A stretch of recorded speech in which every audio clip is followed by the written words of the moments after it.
नमस्कार दोस्तों, एजुकेट भारत में मैं आपका स्वागत करती हूँ। फ्रेंड्स, आज मैं आपके लिए ऐसे महत्वपूर्ण क्वेश्चंस को ले आई हूँ जिसको आप गलत करके चले ही आते हैं। उसका कारण ये है कि सी टेट या यूपी टेट में भाषा थोड़ी सी कठिन हो जाती है। जो लैंग्वेज उसको रखते हैं उसको पढ़ने में टाइम लगता है और ये क्वेश्चन आपके गलत हो जाते हैं। तो आज के बाद ये क्वेश्चन गलत नहीं होंगे। मैं उन्हीं क्वेश्चन का चयन करके लेके आई हूँ। चलिए शुरू करते हैं। और बिल्कुल भी गलती मत कीजिएगा, ध्यान से देखिएगा। चैनल को सब्सक्राइब कर लीजिएगा ताकि हमारी वीडियोस आपको प्रॉपरली मिलती रहे। पकल दुल जल विद्युत परियोजना कहाँ स्थित है? ए हिमाचल प्रदेश, बी जम्मू कश्मीर, सी उत्तराखंड, डी सिक्किम। पकल दुल जल विद्युत परियोजना जो है ये जम्मू कश्मीर के किश्तवाड़ यहाँ पर है, किश्तवाड़ में। और चिनाब नदी पर स्थित है। ध्यान रखिएगा, कभी कभी नदी भी पूछ लेता है। एक महत्वपूर्ण जल विद्युत परियोजना है। इसका उद्देश्य क्या है? तो बिजली का उत्पादन बढ़ाना और ऊर्जा को की आपूर्ति को मजबूत करना है।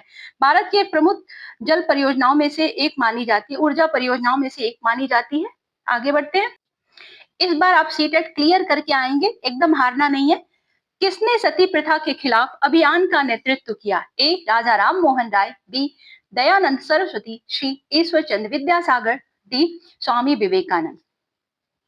सती प्रथा के खिलाफ सबसे प्रभावी आंदोलन माना जाता है राजा राम मोहन राय ने चलाया। उन्होंने इसे अमानवीय बताया और समाज में जागरूकता फैलाई। उनके प्रयासों से 1829 में, ध्यान रखिएगा आपसे पूछता है, तो 1829 में लॉर्ड विलियम बेंटिंग ने सती प्रथा के लिए कानून बनाकर इसको प्रतिबंधित कर दिया। भारतीय राष्ट्रीय कांग्रेस के पहले अध्यक्ष कौन थे? ए दादा भाई नौरोजी, बी एओ ह्यूम, सी बोमेश चंद्र बनर्जी, डी बाल गंगाधर तिलक। भारतीय राष्ट्रीय कांग्रेस की स्थापना कब हुई थी? तो इसको भी पूछता है आपसे, इसको भी आप लिखेंगे 1885। इसके पहले अधिवेशन की अध्यक्षता बोमेश चंद्र बनर्जी ने की थी। यह अधिवेशन कहाँ हुआ था? तो मुंबई में हुआ था। वे एक प्रसिद्ध बैरिस्टर भी थे और प्रारंभिक राष्ट्रवादी नेता थे। फ्रेंड्स, मेरी रिक्वेस्ट को मानिएगा, आप वीडियो को अंत तक देखिएगा, आपको बहुत महत्वपूर्ण क्वेश्चन दिखाई देने वाले हैं। अकबर द्वारा शुरू किए गए धार्मिक आंदोलन का नाम क्या था? ए दीन ए इलाही, बी सूफी आंदोलन, सी भक्ति आंदोलन, डी सिख आंदोलन। अकबर ने विभिन्न धर्मों के विचारों को मिलाकर दीन ए इलाही नामक एक नए धर्म की शुरुआत की थी। इसका उद्देश्य था धार्मिक सहिष्णुता और सुलह ए कुल की नीति को बढ़ाना। ऑप्शन नंबर ए सही है। फ्रेंड्स, अगर आप इसको पूरा देखना चाहते हैं तो मुगल साम्राज्य की एक वीडियो हमारे चैनल पर पड़ी हुई है, उसको जाकर के देखिएगा और पूरा का पूरा आपको मुगल साम्राज्य उसमें मिल जाएगा और विस्तृत सुलह कुल क्या है वो भी आपको मिलेगा। सौर मंदिर कहाँ स्थित है? ए पुरी, बी महाबलीपुरम, सी कोणार्क, डी मदुरै। सौर मंदिर जो है ये तमिलनाडु में है और तमिलनाडु के महाबलीपुरम में स्थित है। ऑप्शन नंबर बी सही है। इसका निर्माण किसने करवाया था? तो पल्लव शासक थे नरसिंह वर्मन द्वितीय और 8वीं शताब्दी में कराया था। कब? तो 8वीं शताब्दी में कराया था इन्होंने इसका निर्माण। यह समुद्र के किनारे स्थित एक प्रसिद्ध मंदिर है। उत्तर प्रदेश मनोविज्ञानशाला कहाँ स्थित है? ए लखनऊ, बी प्रयागराज, सी वाराणसी, डी कानपुर। उत्तर प्रदेश मनोविज्ञानशाला आपके लिए बहुत ही महत्वपूर्ण है फ्रेंड्स। ये एक शिक्षकों के प्रशिक्षण की संस्था है जो कि शिक्षा और बाल मनोविज्ञान से जुड़ा हुआ प्रशिक्षण देती है और ये स्थित कहाँ है? तो प्रयागराज में स्थित है। इसीलिए मैंने कहा आपके लिए बहुत महत्वपूर्ण है। किस स्थल से गौतम बुद्ध ने दुनिया के लिए अपने दिव्य ज्ञान का प्रचार किया था? ए लुम्बिनी, बी सारनाथ, सी कुशीनगर, डी राजगीर। गौतम बुद्ध ने ज्ञान प्राप्त करने के बाद अपना पहला उपदेश जो था ये सारनाथ में दिया था और जिसको धर्म चक्र प्रवर्तन के नाम से जाना जाता है। इसका एक नाम है धर्म चक्र प्रवर्तन। यहाँ पर 4 आर्य सत्य और अष्टांगिक मार्ग का उपदेश दिया। यहीं से बौद्ध धर्म का प्रचार प्रसार पूरे विश्व में शुरू हो गया।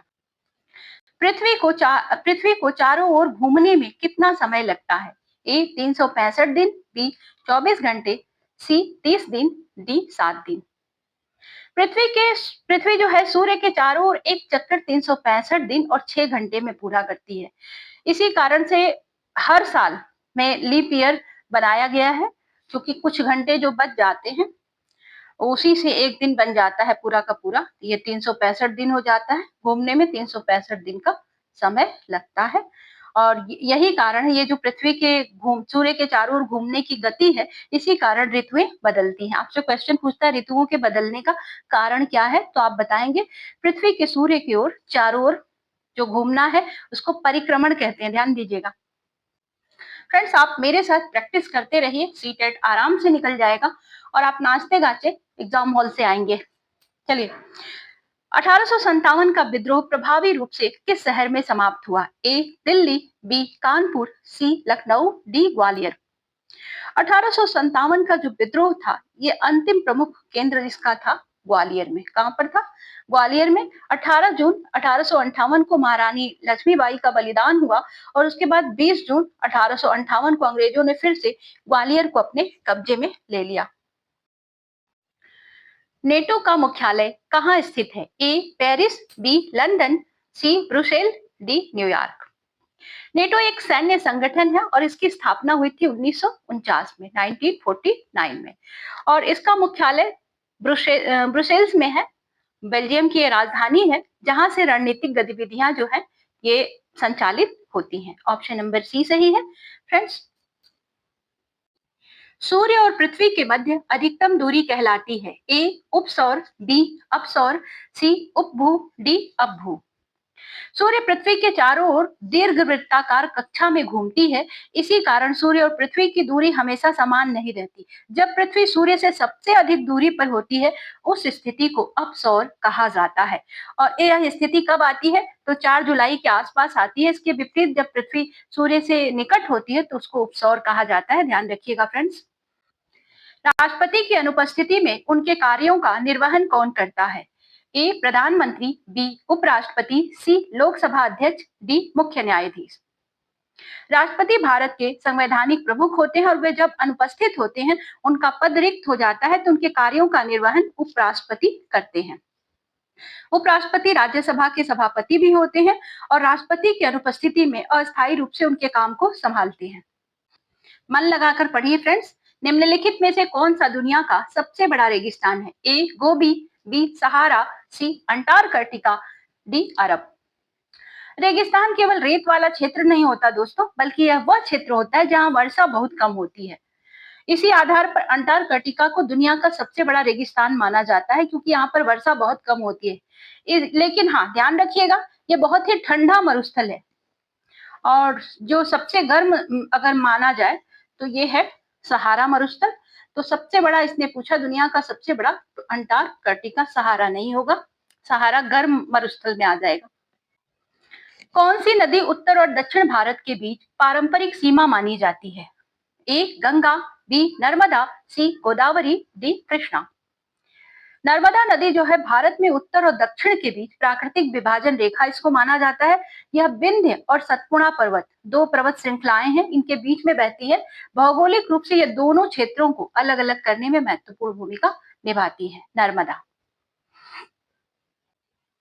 फ्रेंड्स, अब तक तो आपको ये समझ में आ गया होगा कि वीडियो अच्छी है तो एक लाइक तो हमें दे ही दें आप। लक्षद्वीप कहाँ स्थित है? ए बंगाल की खाड़ी में, बी अरब सागर, सी हिंद महासागर, डी भूमध्य सागर।